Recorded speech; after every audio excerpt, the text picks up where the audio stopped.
La enseñanza base ciertamente está en el libro de Job, capítulo 4. Les mencioné el capítulo 1 para que tuvieran presente que Job, a pesar de la adversidad, ciertamente adoró a Dios, que es el deber ser, y más para nosotros los cristianos, que debemos adorar a nuestro Padre eterno. Pero siempre hay un pero a mitad de camino, hay secuelas que llegan a suceder allí. Como dice tal cual el texto, humanamente podemos afligirnos.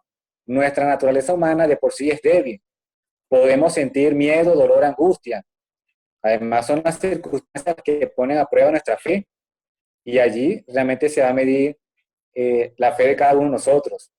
El caso de Job es muy similar, pero acá, en el libro de Job, capítulo 3, vamos a ver algo muy importante. En el versículo 1 dice, después de esto, de todas esas circunstancias que atravesó Job, ciertamente, abrió su boca y maldijo su día.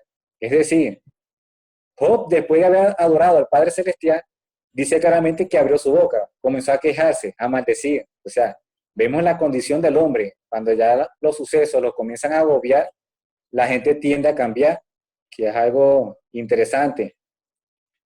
En el versículo 2 dice claramente, exclamó, o sea, lo pronunció, lo dijo. Verso 3, perezca el día en que yo nací. Qué bárbaro, ¿no? Humanamente, cuando la persona cae en desaliento, comienza a decir cosas que no son.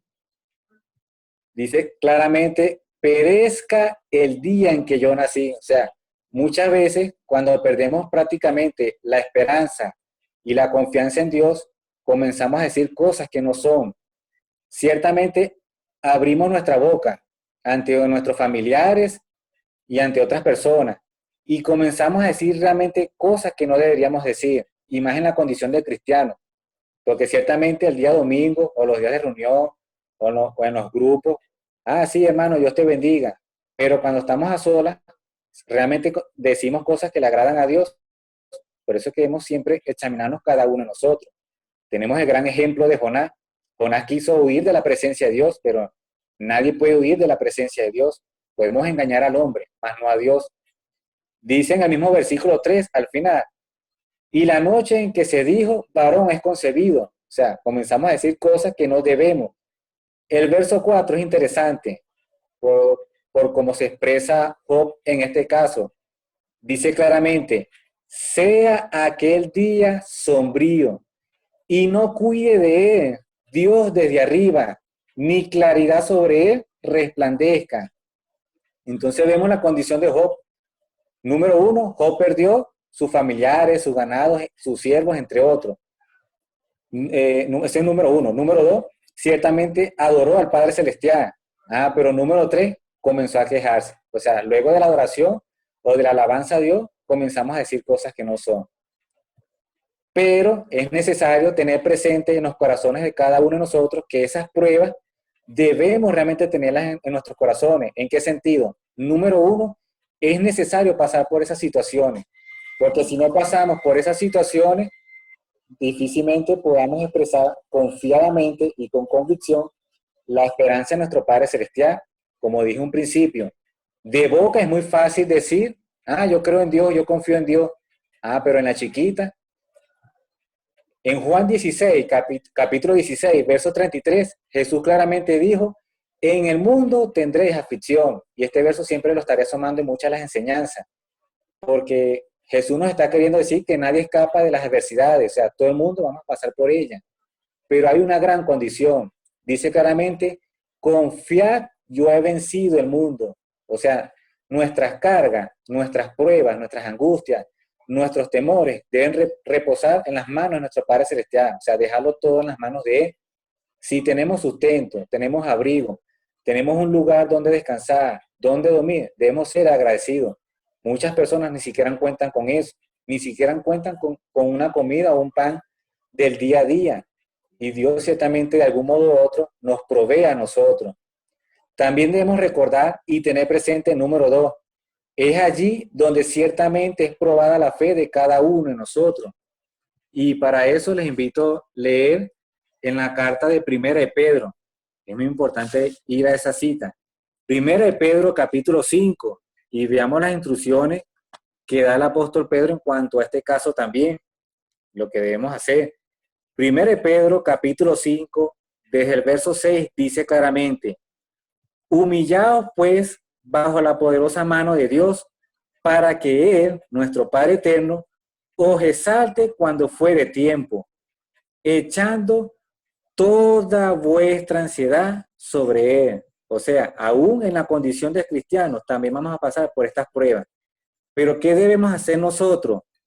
Echar toda vuestra ansiedad, no una porción, no parcialmente, bueno, hoy como estoy preocupado hasta cierto punto, chévere, no. Todo se lo vamos a poner en las manos de nuestro Padre Celestial, porque Él tiene cuidado de vosotros. Ah, muy importante. Por eso siempre debemos tenerlo presente en nuestro corazón.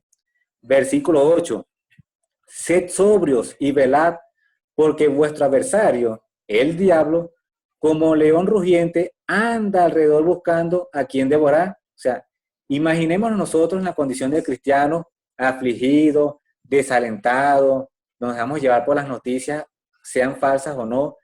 Cuando venga el enemigo nos va a arropar facilito, o nuestras amistades. Tú que dices ser creyente, no deberías volverte al mundo, si igualito todo se va a acabar. Ciertamente todo se va a acabar, pero debemos mantener siempre la esperanza en Dios. Verso 9, la gran advertencia, al cual resistí firmes en la fe. En pocas palabras, debemos estar bien cimentados en la palabra de Dios. Sabiendo, como dice el verso 9, sabiendo que los mismos padecimientos se van cumpliendo en vuestros hermanos en todo el mundo. O sea, por lo menos pongo a la mente el caso de hoy en día referente a la pandemia. No solo está ocurriendo dentro de Venezuela, sino también fuera de ella, en todo país. Y vemos claramente cómo todas las personas están pasando por esa dura situación, y más los hermanos en la fe. Por eso es que debemos el orar los unos por los otros. Pero ¿qué decía el versículo 7? Debemos echar toda vuestra ansiedad sobre nuestro Padre Celestial. Verso 10. Mas el Dios de toda gracia, que nos llamó a su gloria eterna en Jesucristo, después que hayáis padecido un poco de tiempo, Él mismo os perfeccione, nos afirme, nos fortalezca y establezca en Él. Y el verso 11, que es el deber ser, a Él sea la gloria y el imperio por los siglos de los siglos. Amén. Entonces, eso lo debemos tener presente. Leamos también en la primera carta a los hermanos de Tesalónica, en primera de Tesalonicenses capítulo 5, y veamos lo que el apóstol Pablo le dijo a los hermanos de Tesalónica. Lo que dice esa cita, primera de Tesalonicenses capítulo 5, verso 11. Dice así, por lo cual animaos unos a otros y edificaos unos a otros, así como lo hacéis. Ciertamente deben leer el contexto del capítulo 5, pero ¿qué nos enseña al menos Pablo en esa porción del texto? El deber de animarnos los unos a los otros, porque cualquiera puede padecer, su semblante puede decaer ciertamente.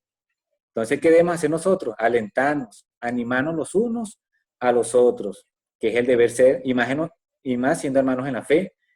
Y aún así, dice además, y edificados unos a otros, que nuestras palabras de aliento sean conformes a lo que dice la Escritura y no conforme a lo que dice el mundo. El mundo podrá decir, mira, esta situación se va a terminar mañana o dentro de una semana o sea hoy mismo. No, esas son palabras del mundo.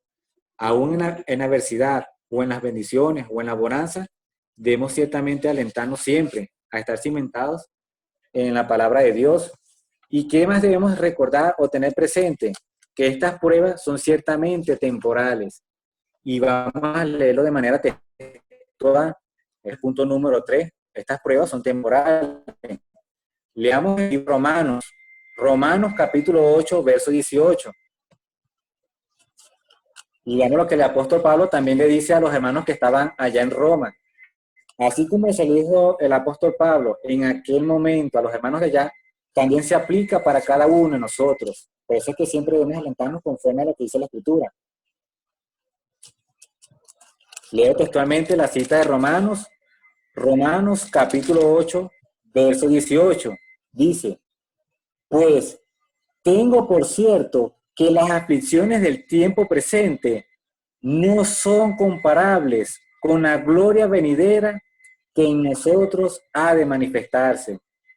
Ciertamente los cristianos de la iglesia primitiva pasaban por duras situaciones, porque ciertamente en la mayoría de los contextos que expresa tanto Pablo como Pedro, era la persecución de los cristianos y las aflicciones que ellos pasaban.